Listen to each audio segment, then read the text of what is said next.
What's good, Commanders fans? So just a little rumor mill here. The Washington Commanders. It still feels weird saying this, but according to NBC Sports, the Commanders are expected to target Carson Wentz if he is released by the Colts. I would not trade for Carson Wentz at all. I wouldn't give up this first, second, third, fourth, or anything like that for Carson Wentz. Especially you hear the rumors, or this is real. Chris Mortensen did say that the Colts do not want to continue with Carson Wentz. They're not happy with him, how they finished the season. Also, his leadership as well. It is a red flag because, Frank Reich did coach Carson Wentz with Philly. He's basically giving Carson Wentz, he gave him another chance, giving up a first and a third to Philly. They had a good, connection in Philly when they did make it to the Super Bowl. Carson Wentz, of course, didn't make it to the Super Bowl. He's never won a playoff game in his career. But he played really well under Frank Reich, who is now the head coach for the Indianapolis Colts. And for it to not work out there, that their front office is so pressed to move on from Carson Wentz after one season, it is a red flag. But honestly, if Carson Wentz is released, he would be the best free agent quarterback on the market. I think he's better than Jimmy G. Well, Jimmy G's not a free agent, but I'd rather take him over Trubisky. I'd probably take him over Jameis Winston. I'd probably take him over Marcus Mariota. Like I said, Trubisky, Teddy Bridgewater, Tyrod Taylor, Colt McCoy is a free agent. Guys like that, all those mid-bridge quarterback free agent guys, Tyrod Taylor, Teddy Bridgewater, all those free agent guys, I'll probably take him over them. Now, the pickings are very slim, and this is only, of course, if we swing and strike out on Aaron Rodgers, we strike out on Russell Wilson, we strike out on Deshaun Watson. If we strike out on those guys and you want to get a bridge quarterback to help develop a rookie quarterback, because you can still get Carson Wentz and draft a quarterback.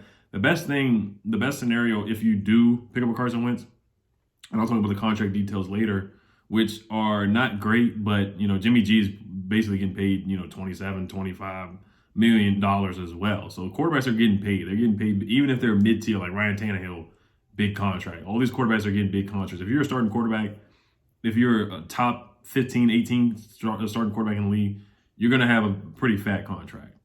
But the best thing with Carson Wentz, if they do pick him up, if he is released, this is an if he is released, you don't have to spend draft capital on picking up a Carson Wentz. You could still have that first round pick. You would have all your picks. And maybe you could draft a guy in the second round. Maybe you're not the biggest fan of Desmond Ridder, but hey, maybe you could pick up a Desmond Ridder. Carson Strong, he can't move. Maybe you do get a Carson Strong in the first round.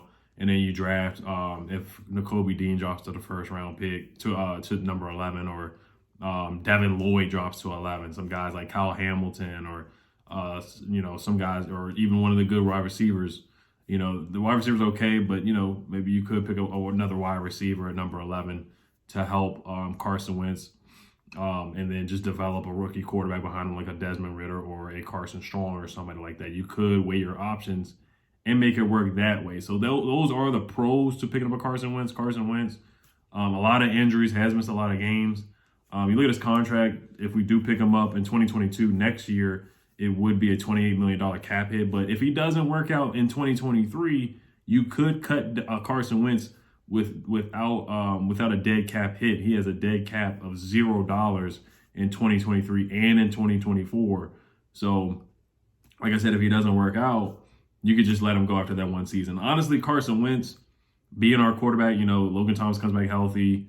We get another wide receiver help out Terry. Diami comes back playing better. Curtis Samuel comes back playing better. Tennille Gibson, get another running back. Per Band Standing said that Washington Commanders do want to get another running back, which I totally wholeheartedly agree with. I think we should get another running. It doesn't have to be a big name running back, but I do think we should either sign a low-key free agent running back. I like Jared Patterson too, or draft a guy. I like Damian Pierce out of Florida. That's the guy that I really, really want the Washington Commanders to get, probably in the fourth or fifth round or something like that. He's a bruising back. But to get back to our weapons, I think Carson would be okay. Now, he would be upgraded over Taylor Heinicke. I don't think there's a debate on that. I think he would be better. With Jimmy G, you have to debate. You're like, oh, Taylor Heinicke or Jimmy G. You got to think about it. With Carson Wentz, even though he didn't play well last year, you look at some of his numbers in the last couple games, that Jaguars loss was really bad. That looked really bad, 26-11. They basically got blown out.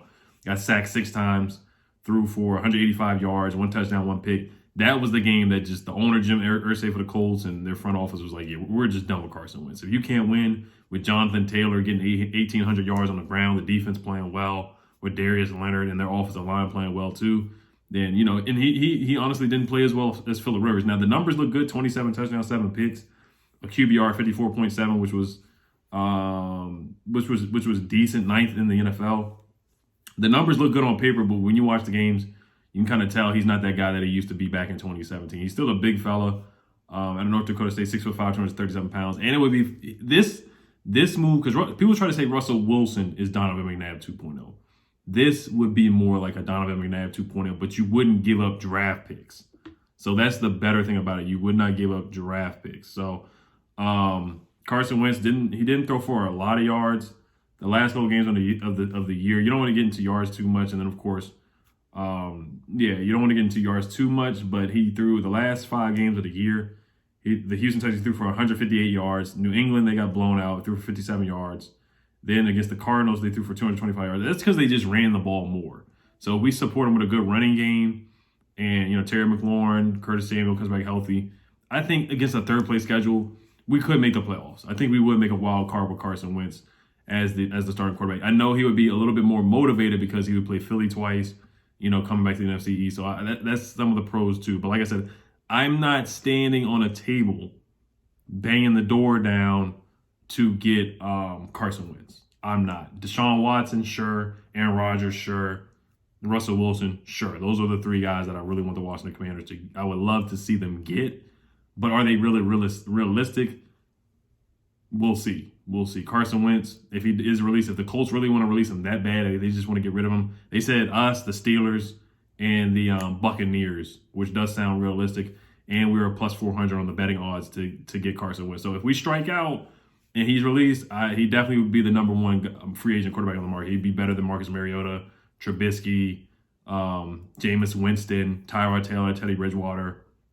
All the free agent quarterbacks, he would be better than those guys. He would be an upgrade from Taylor Heineke, Kyle Allen, and Ryan Fitzpatrick as well. And he's still more mobile. Now, I know the injuries are a concern too, and the confidence. And, he looks like a guy that someone has lost his confidence ever since Nick Foles came to Philly and won that Super Bowl. That kind of just did him in. And then the Philly fans, they kind of ran him out of town as well, and he just lost his confidence. That last year was just terrible, where I think we took his confidence, honestly. When we beat him in that first game, we sacked him like 8 or 7 times, and his face turned red, and we sacked him like 8 times at FedEx. And that last year when in Philly, he had 16 touchdowns, 15 picks, was sacked 50 times. So, but I think if he came here, against a third place schedule, I see him getting like at least 8 or 9 wins. I really do. 7, 8, or 9 wins. I think it would be better than Taylor Heineke. You guys let me know what you guys think. Like I said, not much going on. It's just a rumor mill going on right now. Combine is coming up. I do think a trade will be happening this week. That's just my guess. They wanted to let the Super Bowl die down. Oh, rest in peace to Charlie Taylor as well. Washington Redskins legend, was a great running back and a great wide receiver. Made the Hall of Fame. Broke a lot of records. He was a coach, a wide receivers coach. Coached up Art Monk and the guys, Ricky Sanders. He coached up those guys to win the Super Bowl as well. So rest in peace to Charlie Taylor. Hail to the Commanders. Hail to the football team. All right, y'all. Peace.